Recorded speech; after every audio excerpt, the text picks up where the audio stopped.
Yeah, it'll be great to be back with our team today. A week ago, we practiced Monday through Thursday, and so the team had Friday, Saturday, Sunday off. They worked really hard last week. I'm anxious to see them, and hopefully, they had a great weekend of rest and renewal and reconnection, and just a chance to touch up and reset on things that maybe get neglected when the season's going full throttle. This bye week now frames three conference games straight, then another bye, and then four conference games. So the rest of it now is the conference race. Uh, so lots of exciting challenges and opportunities that lay ahead. I'll take questions. Hey, Coach. Eric Franson with 1069 The Hey. Fan.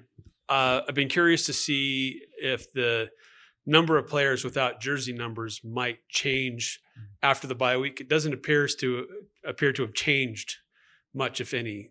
At this point in the season, are these guys not going to get jersey numbers? No, it'll continue all the way till the last game of the season. And so in our program, each Thursday, the coaching staff and those that are working with those young men, they nominate basically who the we call them Mad Hatters. Rather than wearing pennies, there's colored hats they put over their helmets, which reflect and represent the opponent each week. And so they submit nominations for Hatters of the Week: offense, defense, special teams. There's been three players that are repeatedly winning the Hatters of the Week. So again, as someone without a number is nominated for the Hatter of the Week, then that gives them a chance to earn their jersey. There's just a number of players battling so hard every week; they're kind of hard to dethrone. But that opportunity is available every single week, and so there are no restrictions. It's open for anyone that can battle and earn. And yeah, so we're optimistic and hopeful, and the players are working really hard. So the culture is vibrant, but it'll be open all the way through the bowl game. Coach Mendenhall, Jason Turner from the Herald Journal. How beneficial wise was the bye week in regard to mending nagging injuries and potentially getting a couple of guys back who miss Vanderbilt and maybe even beyond? Remains to be seen. It looks like that the rest will have helped our roster. I'll notice and I'll see again today what those 3 days especially did, and that will frame, kind of my maybe more accurate answer. Should have helped. I think it will have helped, and I'm looking forward to seeing a fresher and healthier roster, and looking forward to verifying that today's practice. Coach, Jason Walker with Cash Valley Daily. I'll ask about one player in particular, Bryson Barnes. Any updates on him and his likelihood to play this week? Yeah.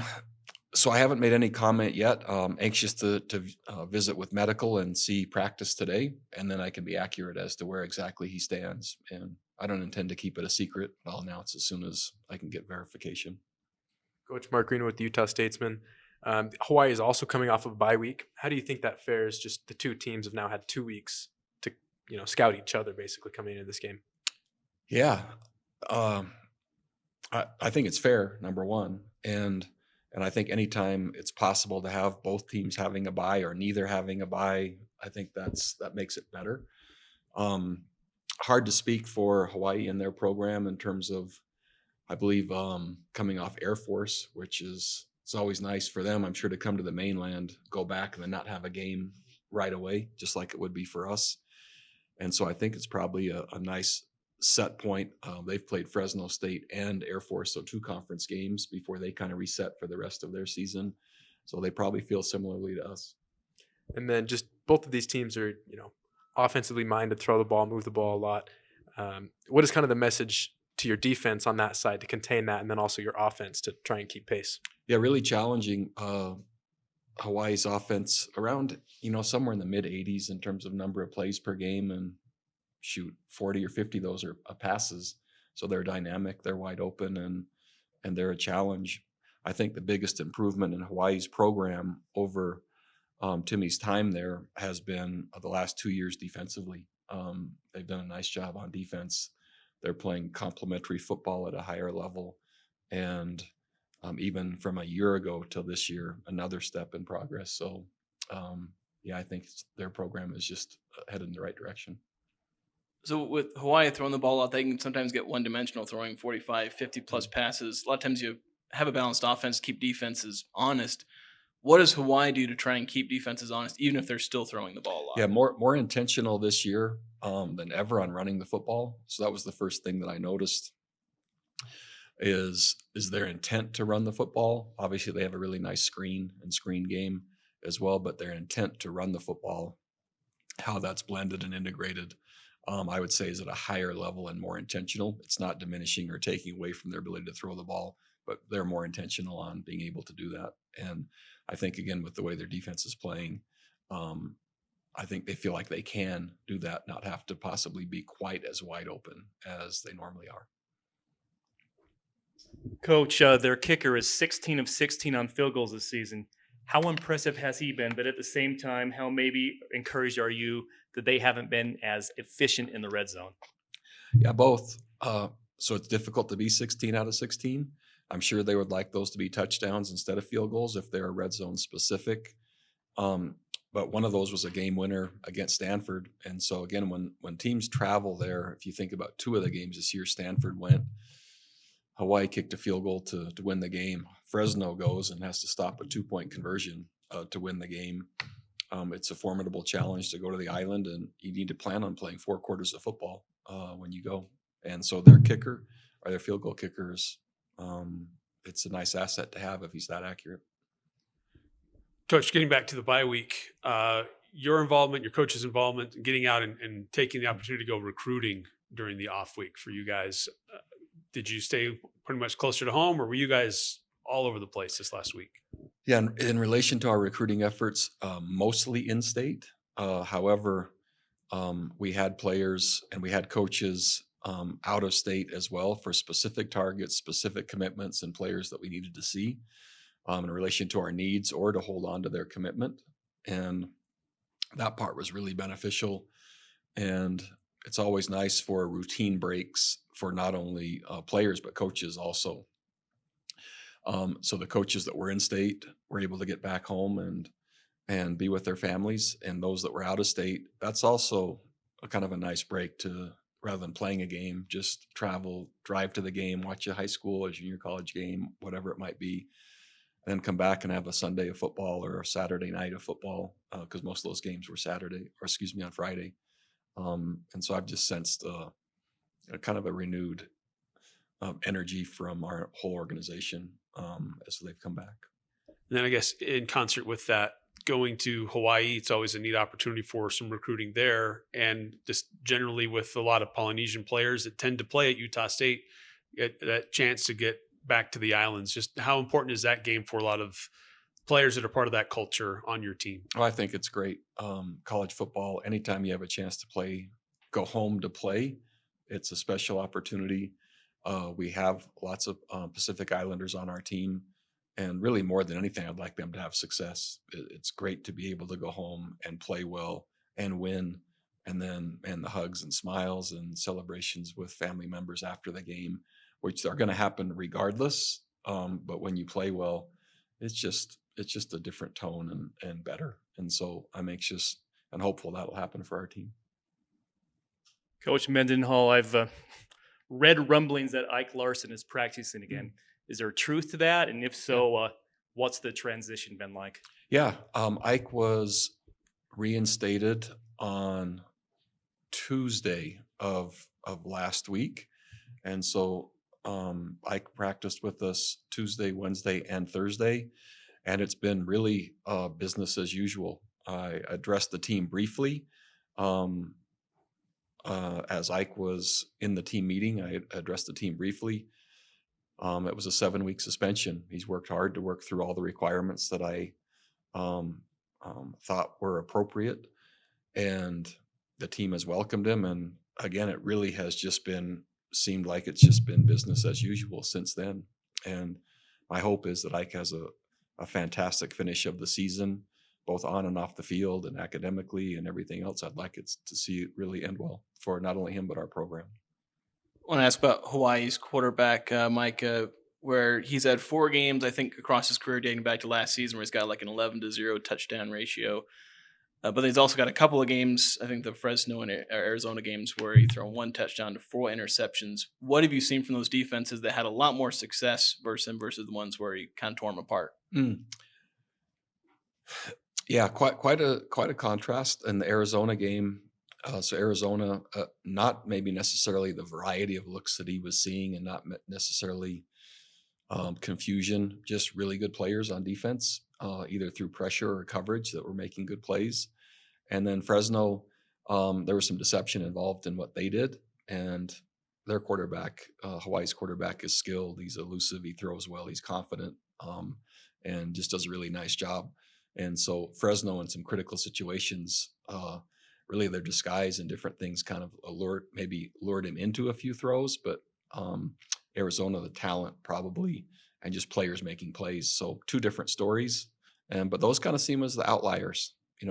More often than not, he's very successful, very consistent, and plays really well. Kind of similar with that against Vanderbilt. Obviously, their passing game is really kind of took control of that game. They're obviously a top offense in the country, but what are some things that you saw looking back on that game that you can adjust and fix? Oh man, towards the game? there's certainly some technical things in terms of just playing the positions that we're playing that we could have executed well tactically. Some change ups and different things that would have complemented maybe at a higher level, and just execution consistently.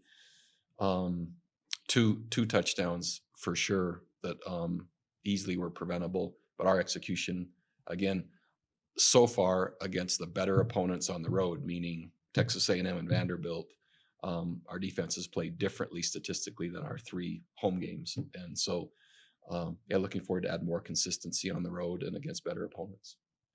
I want to ask about a couple of other players. Number 30, their running back, Mm. Landon Sims, where you mentioned more emphasis on the run game. He's been kind of I think, as their leader in rushing. But he also has 22 receptions, which is a career high. He's only played half the season.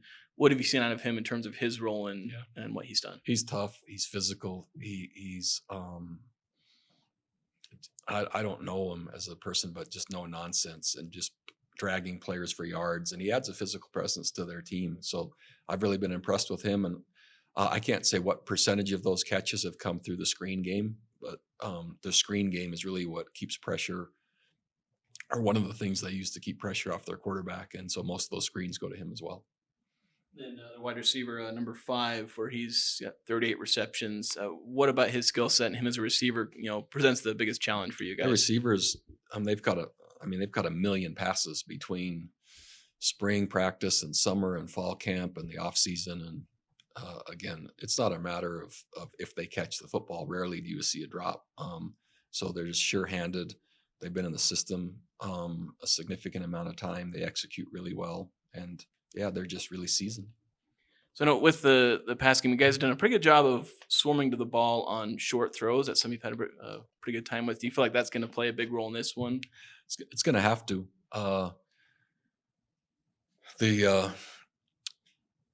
Whether you're defending a run game or a pass game, multiple helmets to the football matters, and so leverage is really important. Certainly, good players have to beat blocks and make plays, but the more players that are around the ball, the better. Especially when you're playing a team and teams where the margins are thin, and that's really the Mountain West Conference currently, and I see it being that way down the stretch. So Hawaii is coming off a win over Air Force, and it was a similar game to the one that was played here. Is there any advantage or things that you can take away from having a similar or a common opponent this early in conference play? I think everyone's looking for comparisons as much as possible. I alluded to Air Force playing Boise relatively early in the year with a similar score as well. So before you play each other, you're trying to see, man, was there a common opponent? What did it look like? And so it gives you clues, not sure answers, but it gives you clues as to what it might look like, which is all we've done. Every game you've been in so far, I think, has been decided by 2 or more touchdowns. Computer projections for what they're worth say I think the next 6 of your last 7 games are expected to be with 1 possession games. Just what challenges do you think will present, assuming that happens, and like you feel like your team is ready for that? Yeah, part of it's getting them ready for that, and that is basically been our message. Is we think the Mountain West Conference is wide open. We think there's almost complete parity, and and it's too early to say otherwise, but that's what we're preparing for. And so if the computers say that, I don't know whether that's an endorsement or an indictment, but I guess we'll see. But I kind of see it the same way as of today, which is right October 6th. We'll just let it play out. You mentioned their defense, and it starts with the run defense. It looks like they're holding teams under 100 yards, 3.8 yards a carry. How much does it start with that? And what have you seen schematically? What schematically about their defense has stood out that's allowed them to be as effective as they have been? Yeah, they're physical, they're tough, they like contact. A former player of mine from New Mexico is actually playing well for them, Dijon Benton, who was a transfer from USC. New Mexico, he had a surgery early on. And so it's been fun to see his progress as well. But interestingly, so sometimes people call it the bear front. Sometimes they call it an odd front. There's mixtures of both with what they do. Not many teams around college football are kind of designed the way they are. So there's a uniqueness to what they do with kind of the physicality and the mindset and the aggression. So I think they're coordinated really well with some uniqueness and some good football players. And that's, again, when you complement that side with some uniqueness to their offense, which with some uniqueness, they're starting to blend and to design a really nice program. I want to bring it back to you on quarterback room. In the event Bryson were to not play, would you expect the offense to have to change much to with Jacob Conover coming in? We'd prefer it not. We'd prefer it to be Jacob as much as possible. We know Bryson, moves the ball many times and corrects mistakes with his legs, so there'd be a little bit less of that. And we'd probably have to find other ways to be able to manufacture that. But we have a lot of confidence in Jacob. And if Bryson's not able to go, it would be Jacob's role to have. And he would be backed up by CJ Tiller. And then you'd probably see Anthony Garcia's role kind of expand somewhere between more athlete besides just receiver. And I just want to start there. The opportunity to go back to the islands. There's a good number of players on the roster that are from the Pacific Islands. Yes. What does that mean to you and to your teammates being able to get to a game that's home or at least close to home? Yeah, I'm just very grateful for this opportunity. Actually, my family hasn't been able to come out to any of the games being so far in Hawaii. So I have the opportunity to be able to play in front of my friends and family out there. And to us and our teammates, it's a big game to us. Just being able to see all of our family and play for them and play for each other. We're super grateful for the opportunity. Talbot, Jason Turner from the Herald Journal. I'm just curious, how heavily recruited were you by Hawaii, and approximately how many guys do you know on their team? Yeah, so I think around my junior year of high school, back in 2021, they did offer me a scholarship. So they were a place that I could have went to, but my older brother that played here, Hale Motoopaka, you guys probably know of him. He was a big reason that I came here. And sorry, what was the second question again? Just approximately how many guys on their roster? Oh yes, I actually know a lot of those guys. I played with and against many of those dudes. So maybe around like 20 to 30 dudes I know on that team. Yeah, so a good amount. Jason Walker with Catch Valley Daily. Returning from injury, I believe you missed all of last season. Missed, I think, the first game of the year. Yes. Just what's that process been like for you returning to playing? Where, like, as a redshirt freshman, I think you started 7 games, but just what's that journey back been like for you? Yeah. The journey has been pretty good. We have a wonderful training staff, so it's just been hitting the rehab and treatment as hard as I can, trying to prevent injury now this season. And so far, ever since my first game, I've been on the most part healthy. So I'm excited just to keep trying to stay healthy and perform to the best of my ability. Mark Green with the Utah Statesman. This is now your second conference game. Hawaii's already played 2. This is their 3rd, but you have a common opponent in Air Force. There's a lot of similarities between you guys and Hawaii. How much is this kind of a gut check for you guys as players, starting kind of your conference slate the rest of the way? Yeah, I mean, we're definitely excited to go out and play. Especially like a lot of us, we still have that sour taste in our mouth after Vanderbilt, and just there's no better opportunity getting to go on the road and play a conference game is just we're grateful for the opportunity, and we've been working hard as a team. So yes, we're very excited. And the offensive line has kind of been banged up a little bit, had some Mhm. struggles earlier in the season, but it's been improving the last couple of games. What have you seen out of this group that's gotten better over the last couple of weeks? This group, one thing I could say, if I could describe it in one word, is resilience. We have a lot of injuries, and we always have a next man up. I mean, Kelly, he's been great for us. He can play all five positions. Junior Sia stepping up, playing right next to me at right tackle. So yeah, I'm very happy with this group, and I'm excited to play with them and practice with them every day, every weekend.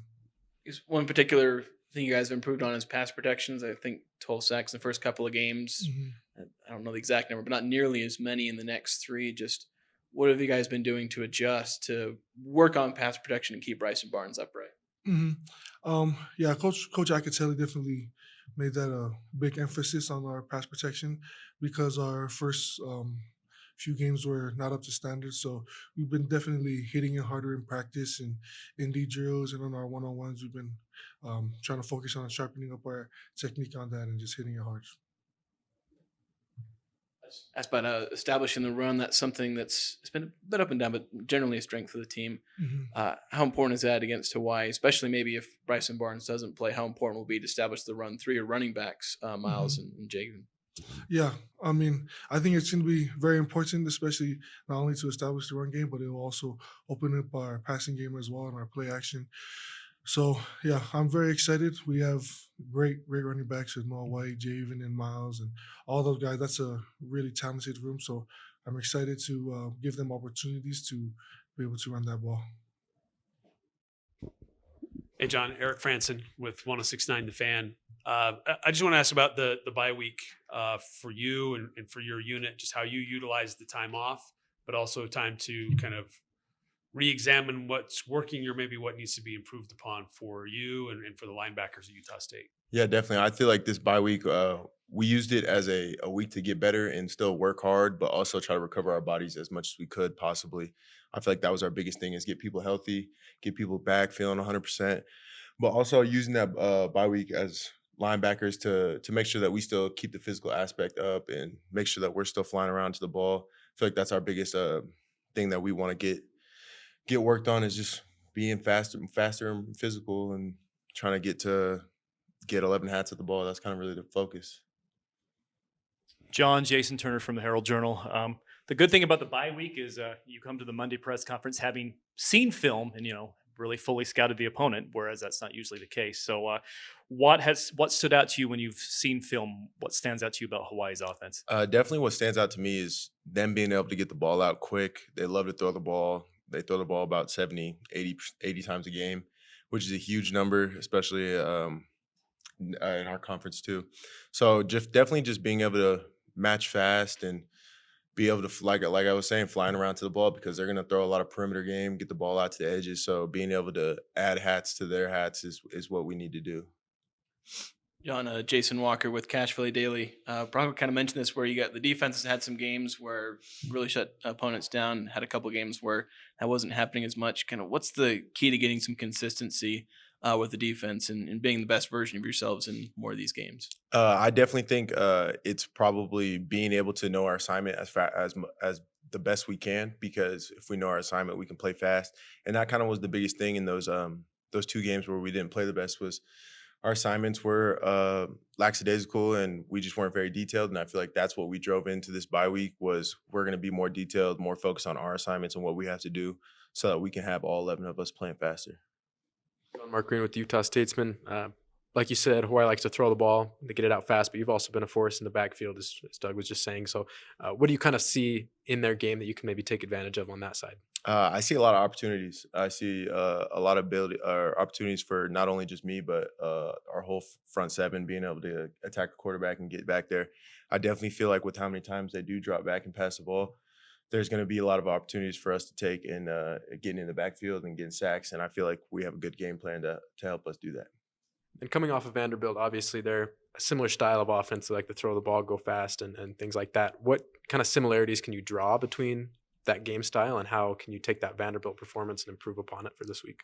I definitely say the biggest thing that compares those two teams together is their quarterback. Their quarterback is kind of the heart of their team. He's somebody who's gonna control the game and change the game if he wants to, getting the ball out quick or being able to just scramble back there in the pocket and make plays last a little bit longer. So I feel like that's the biggest comparable thing that they have. Your own stats and accomplishments are mentioned at the beginning here. Obviously, you were playing last season, your first season here, but you've obviously taken a bigger role, bigger impact. Just what's that journey been like for you? What's been kind of the key for you to having that bigger impact so far? I definitely think the biggest impact and key to this whole thing has been the coaching staff coming in, the new coaching staff, and how hard they've worked us and how hard they've made us prepare to be able to be successful in those moments. And I feel like that's the biggest thing that's been helping me is just being able to the high expectations, the details that they drive into us is probably what has changed from last year to this year. Hey, John, Eric Franson again. Um, have you ever gone and had a game in Hawaii before? No, I have not. So this is a big travel situation. Looks like the team's leaving a little bit earlier than normal. But what are you guys doing to prepare for that, and just the travel aspect and how that kind of messes with your routines? Yeah, definitely. I feel like the biggest thing that we're going to try to do is stay hydrated and make sure that we wear compression tights or compression undershirts on the plane to help blood flow and stuff like that. We have a lot of good things that our training staff is doing to help us stay rejuvenated and be able to come off the plane ready to go. But definitely that the staying hydrated piece and being able to get a good night's sleep before we get on the plane so that we're not too restless on the plane and getting off of it, because I know it's a big time change too. So those are probably the biggest things that we're going to have to focus on for this travel, because I have heard it's very tough and demanding. And just as a little bit different topic, just you last year, as the season went on, started becoming more and more of a playmaker for Utah State, and that has certainly launched you into the season that you're having now. Um, what's been some of the things that have helped you kind of really dial it in for what you need to be as a playmaker to help this team on defense? I definitely feel like the biggest thing has been the high expectations they really give us, like the high expectations of them expecting us to make those plays and knowing our assignment is really what helps provide a good pressure in a sense to make me want to or make me have to go out there and capitalize and do the things I need to do. But I have to give it up to the strength staff and how they've worked us, because I've never been in this shape in my life, and I feel like that also has to attest to how I'm making these plays, because I'm feeling good and I'm flying around, not getting tired. Sorry, I can't remember if you addressed this already, but Bronco mentioned the screen game a couple of times for Hawaii. What have you seen out of their screen game? You got wide receivers, running backs involved in that. What are the biggest keys for you going against that screen game? I definitely think being able to keep our eyes right, especially when they go to the little shovel screen that they run to the tailback, and even some of the Y slip screens, is definitely just being able to get our eyes in the right spots and get back in our drops and still see the quarterback, because those are some big things that they like to capitalize on and spread us all out and throw the ball a whole bunch, and then all of a sudden they throw a little running back slip screen underneath, or the running back draw. So definitely just being able to get to the top of our drops and get our eyes back is what's going to help us.